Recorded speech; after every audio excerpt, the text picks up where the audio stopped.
மத்தவங்களோட தப்பான எண்ணத்தை உடைக்கணுங்கிறதுக்காக தான் காயத்ரி தீல இறங்குறா. அதையே என்னால ஏத்துக்க முடியல. அவளுக்கு இவ்ளோ பெரிய தண்டனை தேவையான்னு நானே உள்ளுக்குள்ள நொந்து போயிருக்கேன்.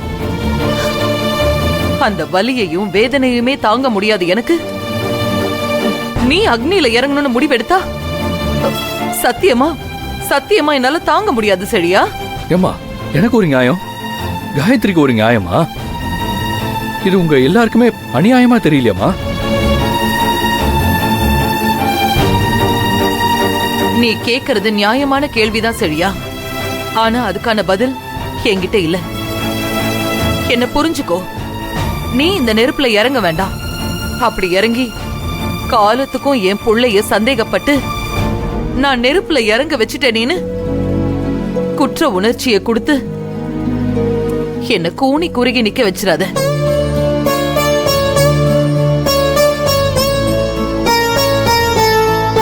சார், மேடம் நம்மள சந்தேகப்படல, நம்புறாங்க. மத்தவங்களோட தப்பான எண்ணத்தை உடைக்கணும்னு தான் நான் இறங்குறேன். இந்த இடத்துல நான் இறங்குனாலும் நீங்க இறங்குனாலும் ஒண்ணுதான் சார்.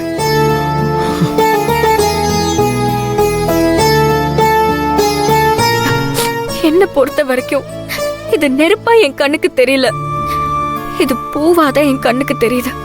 எனக்கு ஒண்ணும் ஆகாது சார், நீங்க பயப்படாதீங்க.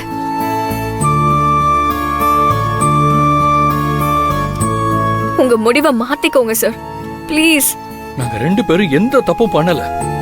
தேவையில்லாம காயத்ரிய நீங்க நெருப்புல இறங்க வச்சிட்டீங்க.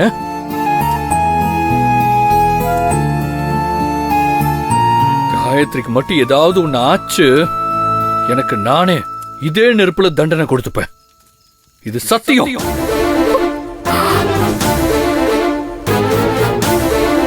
ஐயோ,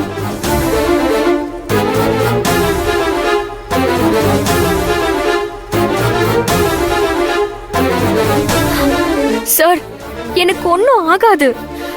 நான் பூக்குழிக்குள்ள இறங்குறேன்.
இப்பவாவது நானும் செழியன் சாரும் தப்பு பண்ணலங்கறத நம்புறீங்களா? நம்புறோம்.